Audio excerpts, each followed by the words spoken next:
Hello dear students of class 8. From today onwards, we will start to read Science Chapter 1, Crop Production and Management.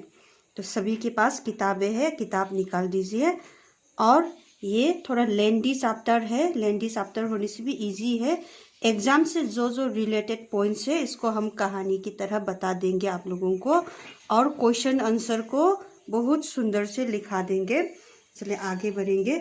Agricultural practice जो है कब से शुरू हुआ है? एक ज़माना ऐसा था, आदमी लोग जो है ग्रुप में इधर उधर भटकते थे अपना खाना और रहने की व्यवस्था के लिए। ये लोग रो फ्रूट्स और वेजिटेबल्स खाते थे। उसके बाद उन्होंने शिकार करना शुरू किया, फिर बाद में आगे जाके खेती करना यानी खेत करने के लिए भी सीख गए।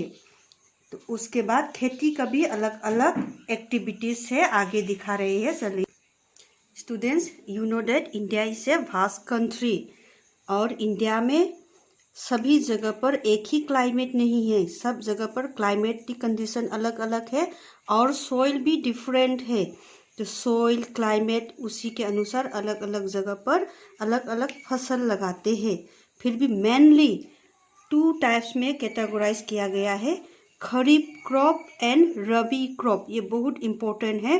खरीफ क्रॉप यानी रेनी सीजन में लगाने वाले फसल्स। Examples of kharif crops are paddy, maize, soybean, groundnut and cotton are kharif crop. Kharif crop June to September. And rabi crop, rabi यानी winter crop. The crop grown in the winter season, October to March are called Rabi crop. Examples of Rabi crops are wheat, gram, pea, mustard and linseed. Besides these pulses and vegetables are grown during summer at many places. तो बच्चे लोग खरीफ और रबी का examples आपको याद रखना पड़ेगा, ये एग्जाम में आएगा आपका। Now our next point is basic practices of crop production. Now one question is here, why paddy cannot be grown in the winter season? ये बहुत important question है। पहली ने इसका आंसर दिया है, paddy requires a lot of water, therefore it is grown only in the rainy season. अभी आपको समझ में आ गया होगा, राइस जो है उसके लिए बहुत ज़्यादा पानी चाहिए विंटर सीजन में। Due to the lack of water हम पैडी नहीं लगा सकते हैं। Now come to the next point. Students, agriculture के लिए भी अलग अलग स्टेप होते हैं। पहले सॉइल को प्रिपेयर करते हैं, उसके बाद बीज बोते हैं। उसमें मिट्टी में फर्टिलाइजर कम है तो उसको भी ऐड करना पड़ता है, पानी देना पड़ता है। फिर विच माने अनवांटेड प्लांट्स को भी हटाना पड़ता है। फिर समय पर हार्वेस्ट भी करना पड़ता है। फिर हार्वेस्टिंग क्रॉप्स को स्टोर भी करना पड़ता है। This are the steps of agricultural practice. So students, first point is preparation of soil. First point ये किसका है? एग्रीकल्चरल प्रैक्टिस का। सबसे पहले हम सॉइल को प्रिपेयर करना पड़ता है। सॉइल में क्या क्या प्रॉब्लम है उसको लूज करना पड़ता है।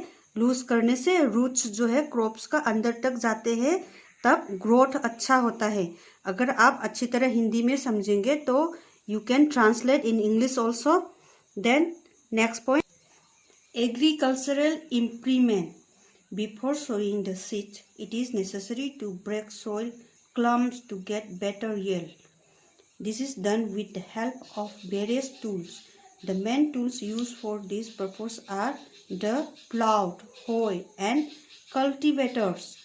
तो आप लोगों ने ज़रूर देखा होगा, बीज बोने से पहले मिट्टी को अच्छी तरह स्मूथ एंड सॉफ्ट बनाना पड़ता है। ऐसा करने से येल माने आपका प्रोडक्शन जो है वो बढ़ेंगे। उसके लिए प्लाउड, होय, कल्टीवेटर यूज करते हैं to plough the soil. Students, look at this picture, it is a picture of होय।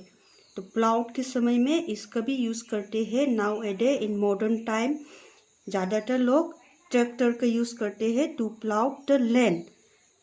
Now students, next point is sowing. Sowing यानी हम जो बीज बोते हैं, खेती के लिए भी ये बहुत इम्पोर्टेंट पार्ट है। सबसे पहले हम क्या करते हैं, we have to select the seeds. Seeds को सेलेक्ट करने का आसान तरीका है, अगर आप सीड्स को पानी में डालेंगे तो खराब वाला सीड्स जो है ऊपर में फ्लोट होके आते हैं।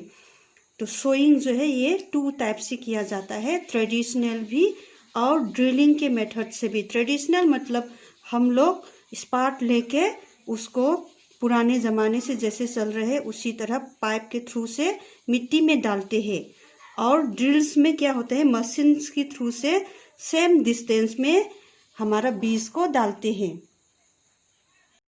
Now next step of agriculture is adding manure and fertilizers, the substances which are added to the soil in the form of nutrients for the healthy growth of plants are called manure and fertilizers।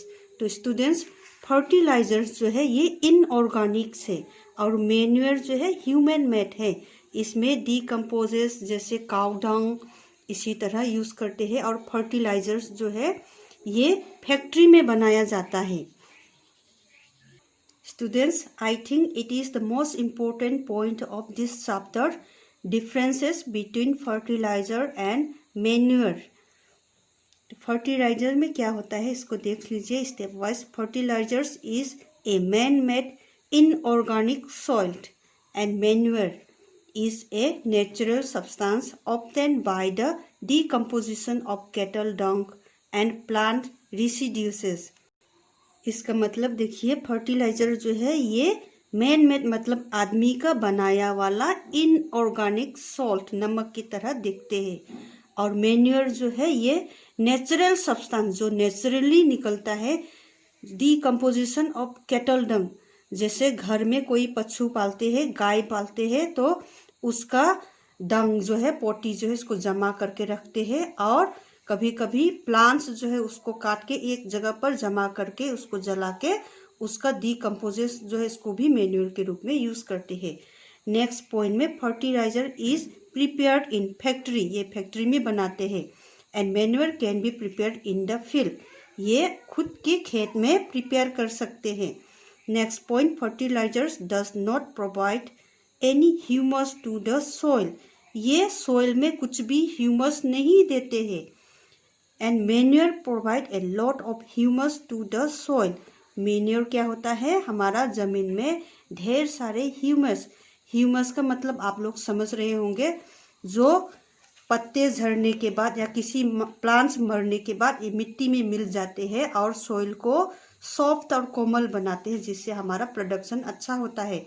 Last point देखिए, fertilizers are very rich in plants nutrient like nitrogen, phosphorus and potassium, and manure is relatively less rich in plants nutrient। So note down these points। Now look at the advantages of manure। advantages मतलब जिससे हमारा लाभ होता है। The organic manure is considered better than fertilizers। This is because it enhance the water holding capacity of the soil। मतलब ये क्या होता है, सोइल में मिट्टी में ज़्यादा समय तक पानी को स्टॉक रख सकते हैं। It makes the soil porous due to which in exchange in gases becomes easy. It increases the number of friendly microbes. Friendly microbes में जो आप लोग केचू भी बोलते हैं, वार्म जो है अर्थ वार्म, तो वो क्या होता है, हमारा सॉइल के लिए, खेतियक के लिए सबसे बेस्ट फ्रेंड माना जाता है एक कृषक के लिए, क्योंकि उसके थ्रू से सॉइल में ह्यूमस आ जाते हैं। It improve the texture of the soil. This are the qualities of manure. Now next step is irrigation. Irrigation क्या होता है, समय पर हमको पानी देना पड़ता है अपना फसल में, इसको इरिगेशन कहते हैं। डेफिनेशन को भी देख लीजिए। The supply of water to crops at regular intervals is called irrigation. इसको अंडरलाइन कर लीजिए, ये पॉइंट इम्पोर्टेंट है। इरिगेशन का भी अलग अलग मेथड है। जो ट्रेडिशनल मतलब हमारे परंपरागत चलते आ रहे हैं, जैसे हमारे खेत में एक कुएं खोदते हैं, इसके थ्रू से फसल में पानी दिया जाता है, इसको मोट बोलते हैं। फिर ये चेन पंप, ये मोटर के थ्रू से एक मोटर फिट करते हैं, उसी से पानी खींच के अपना फसल में पानी पहुंचते हैं। ये ढेकली बोलते हैं, ये बहुत पुराने ज़माने से चल रहे हैं। इसमें अपना कुएं में एक साइड में बाल्टी रखा है, नेक्स्ट साइड में एक बहुत वेट वाला चीज को बांध के रखा है, उसी के थ्रू से पानी निकल के फसलों में पानी पहुंचा जाता है। और लास्ट वाला देखिए राहट, ये एक काव के थ्रू से खेत में पानी पहुंचा रहे हैं। इधर में पानी है, आपको देखने से पता चलेगा। Now students look at the modern methods of irrigation.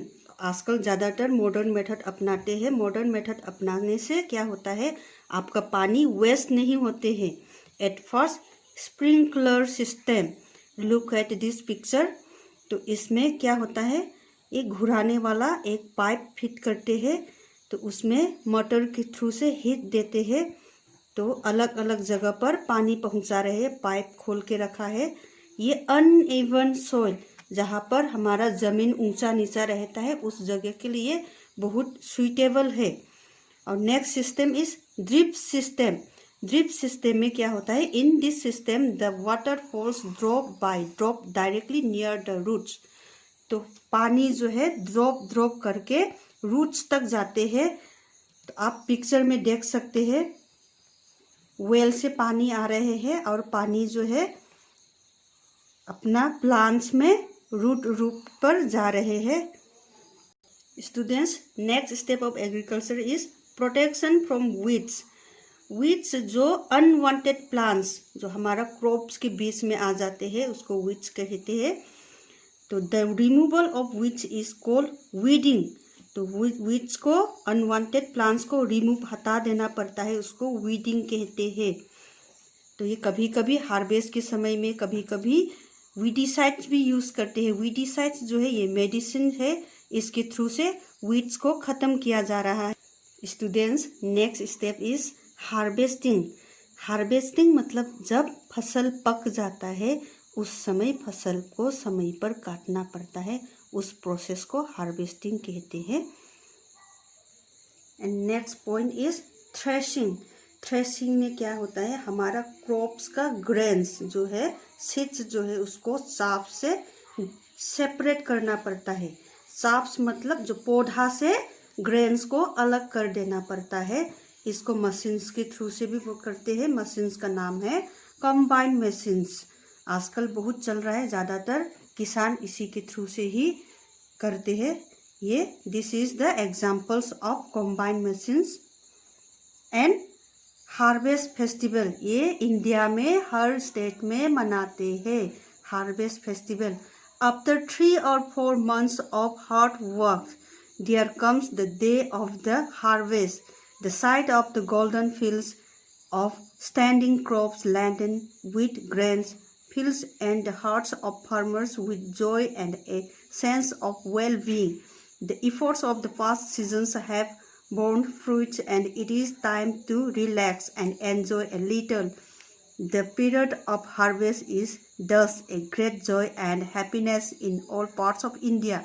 Men and women celebrate it with great enthusiasm. Special festivals associated with the harvest seasons are Pongal, Baisakhi, Holi, Diwali, Navanya and Bihu.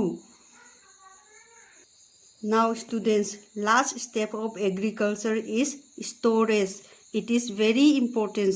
फसल हमने काटा है, फसल हमारा आ गया, इसको सुरक्षित रखना।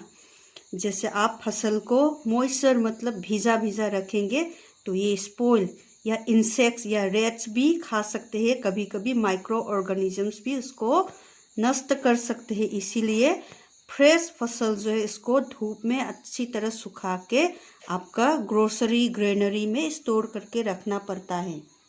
Now students one more point, food from animals.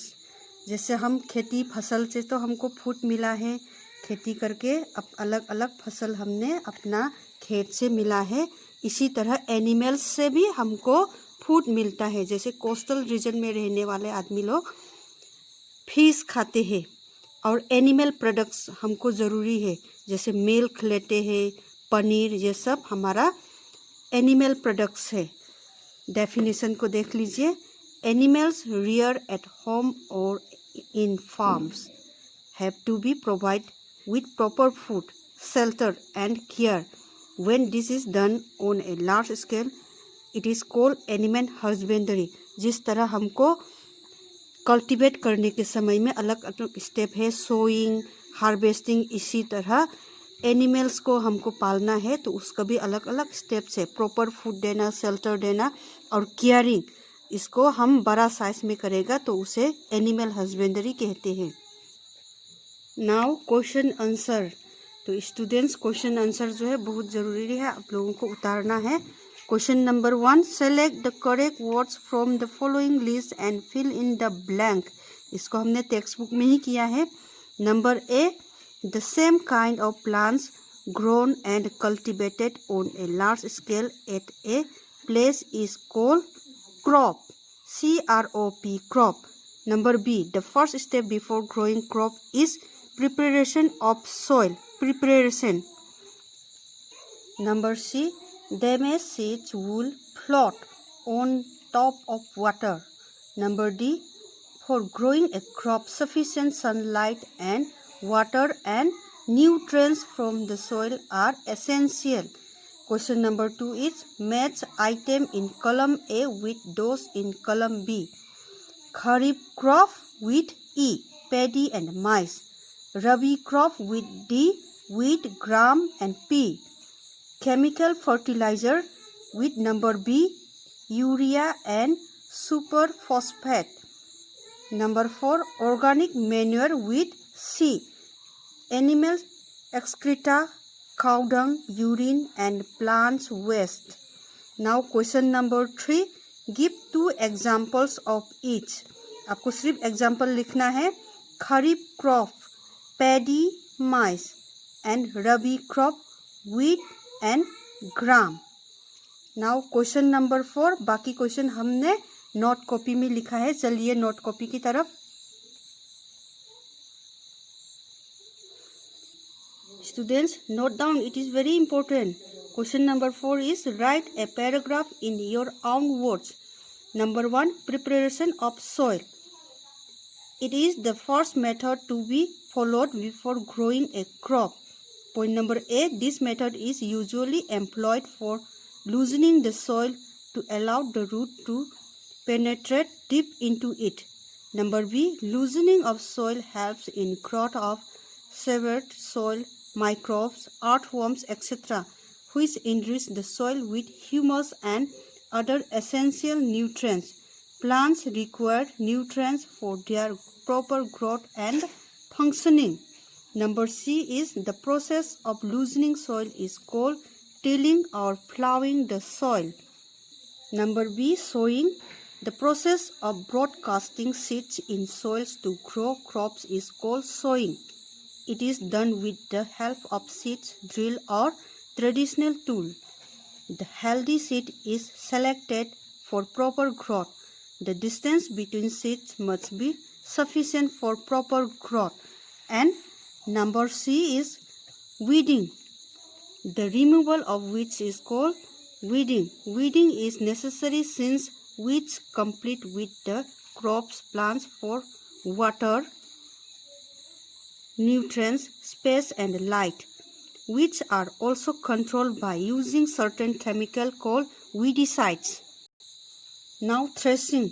After harvesting the harvested crop, the grain seeds need to be separated from the chaff. This process is called threshing. This is carried out with the help of a machine called combine. ये सब हम पहले बता चुके हैं। Next question, explain how fertilizers are different from manure. ये आपको text book page number 7 में डायरेक्ट आंसर मिलेगा जो हम डिस्कशन कर चुके हैं। Next question is what is irrigation. Describe 2 methods of irrigation which conserve water. The supply of water to crop at regular interval is called irrigation. The time and frequency of irrigations varies from crop to crop, soil to soil, and season to season. The two methods of irrigation which conserve water are sprinkle system, drip system. आप इसको diagram के साथ page number 9 में देखने से मिलेगा और इतना लिखने से भी आपको नंबर मिलेगा. Now come to the next question. If wheat is sown in the Kharif seasons, what will be happen? Discuss. This is very important. Kharif crops need lots of water, that is rainfall, whereas wheat needs winter seasons and not heavy rainfall. So if wheat were sown in Kharif seasons, the crops will get damaged due to heavy rainfall and water logging in the field. And last question is, explain how soil get affected by the continuous plantation of crops in the field. Answer: continuous growing of crops makes the soil poorer in certain nutrients. To avoid this, the method of crops rotation is adopted, which maintains the nutrients of the soil intact. So in this way we completed this chapter. Now हम दूसरा class में बहुत जल्द मिलेंगे और हमारा channel को subscribe करने के लिए मत भूलिए. तो स्टूडेंट्स, टेक केयर.